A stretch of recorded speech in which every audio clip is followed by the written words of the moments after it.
Hi everyone, I'm Echoes and I'm a VTuber, and I'll be going over Grendizer U episode 7, which essentially goes over and introduces Grendizer's support vehicles, which is super interesting. We kind of got a preview of it with one of them intervening last week in the fight between Tirona and Duke. So yeah, we get a little more information on them this week, and yeah, it's pretty juicy episode this time, so looking forward to breaking it down with you. All right, and let's get started. So in the beginning, we kind of get that the group takes Hikaru to an aquarium where she really likes the jellyfish, which is super cute. I think jellyfish are also really interesting. Makes sense also that they're CG in this case. It's like, oh, they're cool. And then also on the left side, we get these two kind of suspicious looking people, which will be revealed who they are later in the episode. It's like, oh, Earth has so many interesting creatures, sort of thing. And then you can see that Duke is kind of spacing out due to his encounter with Rubina earlier. Like, that's why he's there's this flashback here. They're trying to kill me again, and he's kind of just remembering that. And then you can see that Maria and Koji and Sayaka are all trying to help cheer him up a bit because he's a bit depressed. It's like, oh, the librarian, why don't we just have fun? And then she's like, oh, let's go for some snacks and have Koji foot the bill. He's like, why me? Well, I mean, he's rich, so I guess it makes sense. Then we have the first suspicious guy come in, and then we get the opening, which we'll skip for now. Horror in the deep sea. So yeah, this is the ocean episode, especially with the aquarium and stuff. And then you can see they have really interesting drinks, just essentially a straw and like this circular sphere cup. And yeah, so they're kind of hanging out near the beach, which is really cute.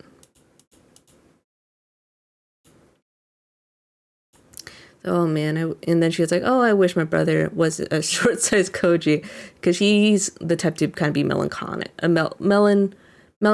and reflective, I guess. And then here he has a flashback with Rubina, where he talked about how she was kind of like a breath of fresh air for him. She was like the first love of his life. And you could tell that this is when he was younger, and they're riding on these like unicorn-like horses. And then she's like, oh, you can't have like a picnic here. You're gonna trample the flowers. And that was when you could tell that he really valued her impact on him as a person. And she didn't want them to trample the flower field. And Rubina taught me the true meaning of power. It's sort of like a soft power rather than a hard power. Despite all that, in a moment of great anger, he kind of ruined everything. Yeah, I harmed all the people I loved. So he still is regretful. He's like, but it's Grendizer went out of control. It's not like this, but Rubina had gotten me out of her heart, of course.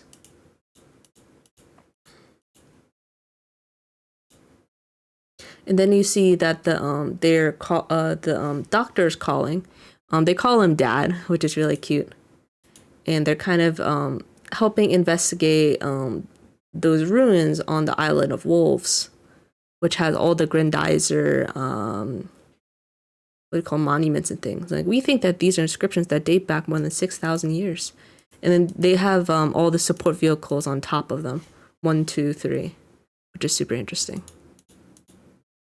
And they're like, oh, do you mean that Grendizer was here in the past?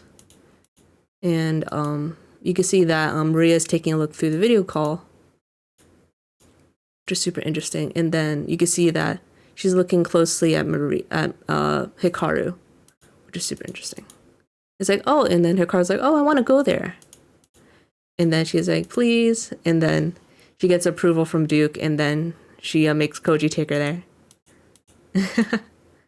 And then you see here is where those two suspicious people before were essentially doing some research. And they're kind of taking parts of the aquatic life as inspiration. And then we get a visual of all of those mysterious vehicles that were mentioned, the monuments, which is super cool in this secret underground water layer. You see Hikaru's here. And then we see Kasado. I guess she saved Kasado, and he's like, nobody would take advantage of me from now. He kind of just wants to do his own thing.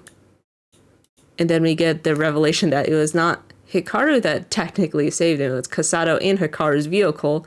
So that was a funny revelation. I wonder if that's different from the original or not.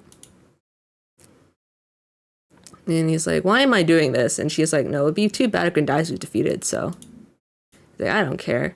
And then he throws a knife at her, and then she uses anti-gravity storm, and then deflects it and destroys the knife. And it's like, are you insane? I think she's probably the most powerful because technically she can use Grendizer's moves without even being in the actual vehicle. It's amazing.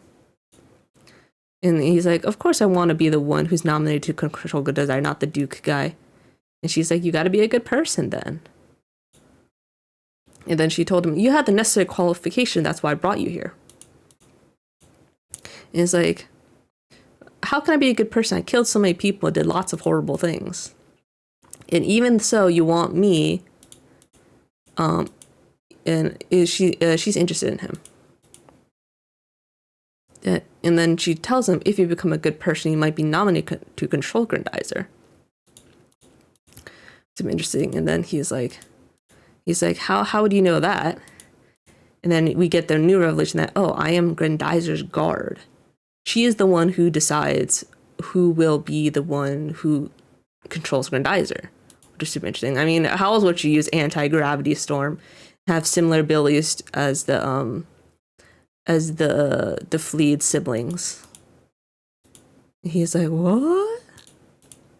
And then we get to the princesses talking. Rubina is kind of reflecting on their encounter. And then Taruna's like, oh, he's changed. He's so different than he used to be. And do you understand now that he disappeared? And essentially, Taruna's like, oh, he betrayed us. And then you meet the two suspicious people again. And then we learn that they're both from Vega. The guy is Zuriel, the current Minister of Science. He's gonna be a pretty smart guy, and then his secretary is with him. And then you see that they introduce themselves, and it's like, oh, he's kind of been coming here to investigate. And he says that, oh, you're wasting a lot of money, which makes sense. They've been kind of wasteful. They've just been chucking resources, not getting any results. It's like, oh, I'm going to unveil a secret weapon to defeat Duke. And you see Hikaru comes in now to see the monument. It's like, I can't read any of this. And then Hikaru comes in. It's like, oh, I'll show you some more information. And then they air out the storehouse, which is full of dust. And then there's some extra documents. And then Maria's like, oh, and it's like, oh, why? I guess Hikaru's like, why did you come here? And Maria's like, oh, you invited me to come here before, when she came last time. And I think that's when Hikaru's like, oh, I think you're worthy. And she asks her the same question, like, are you a good person? And then Maria's like, of course I am. You could tell that she doesn't have any negative actions that will hold her back, and she only could say that she's a good person. Why would I come to a place like this if I wasn't? Yeah. So it's nice that she's so clear about that, compared to Duke and Kasado, who have obviously their regrets or their bad actions that hold them back, essentially. And then we get the next attack, which is flying objects from the moon have been observed. Duke intervenes, Hikaru vanishes somehow, and then we get the new monster, which is interesting. It's kind of like, it's a biological one. It's not a flying saucer this time. Maybe, I don't really know the difference between this and the flying saucer. Is a flying saucer just like a biological creature with like a metal coat, and then this is just a biological creature?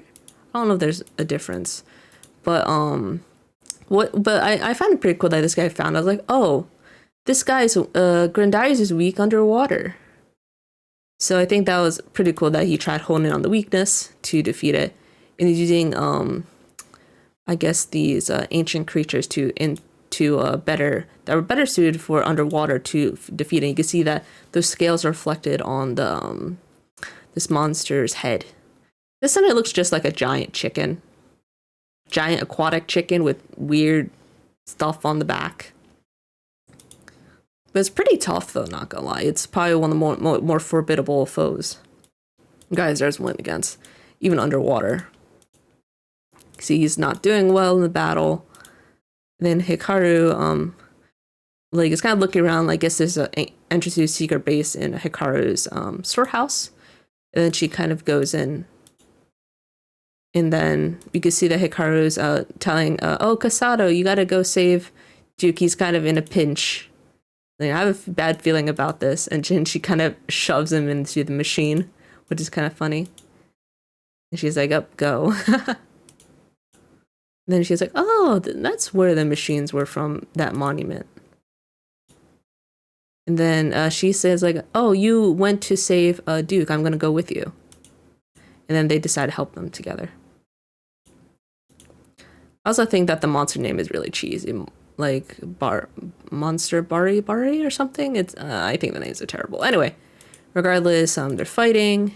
And then Duke is pretty much about to be defeated before he gets saved by both Kasado and Maria in this case.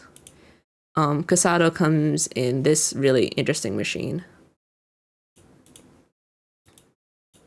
Like, what is that vehicle?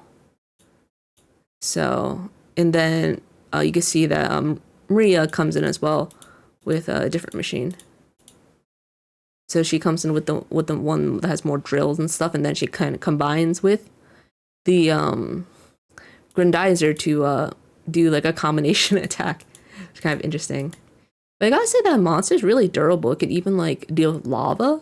That's pretty hot. So, and then he's like, and then they defeat it by shredding through it, and like this is just how things will be. And but the good thing is that they got some research and they got some information from it. So they could do better next time. It's like, and he's like, I'm going to defeat you with even more powerful monsters. So I expect that because of his scientific prowess, he's going to be cooking something formidable. And like she, Maria's like, oh, like, you're injured, I'm going to take care of you.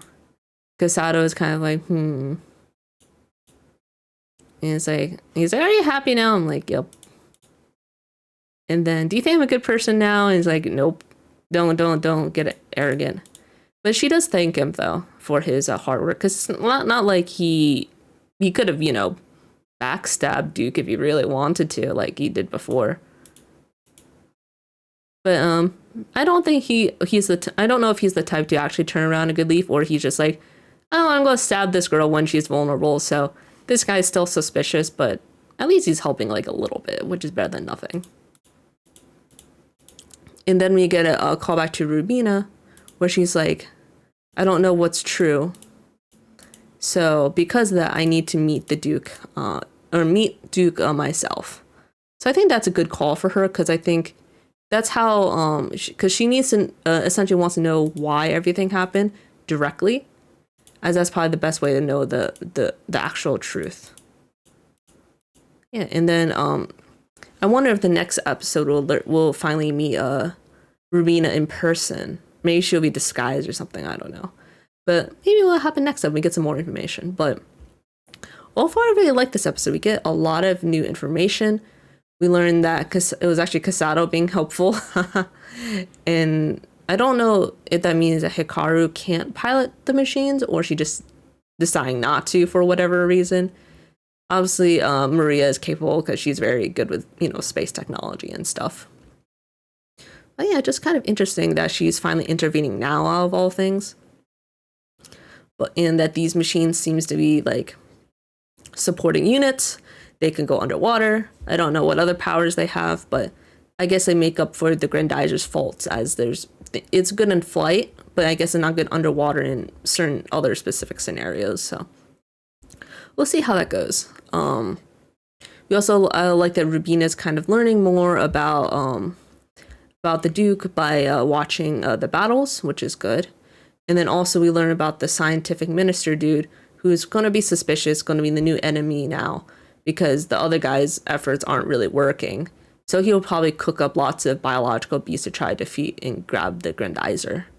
And then also we learn more from Hikaru's side, about how she's the essentially Grandizer's guard and is the one who decides who will control it in the end. So I guess she's kind of just letting Duke use it for whatever reason. I guess she deems him worthy enough, but also its owner could be also someone else if she decides that. So yeah, a lot of interesting stuff. But I think I really like these type of media episodes because we get a bit more information to work with. But yeah, overall enjoyable, and I hope we'll meet Rubina next episode because it'd be good for her to get more of a taste of what it means to be on Earth rather than kind of just observing everything from afar. But yeah, overall super interesting stuff, and looking forward to watching next week's episode.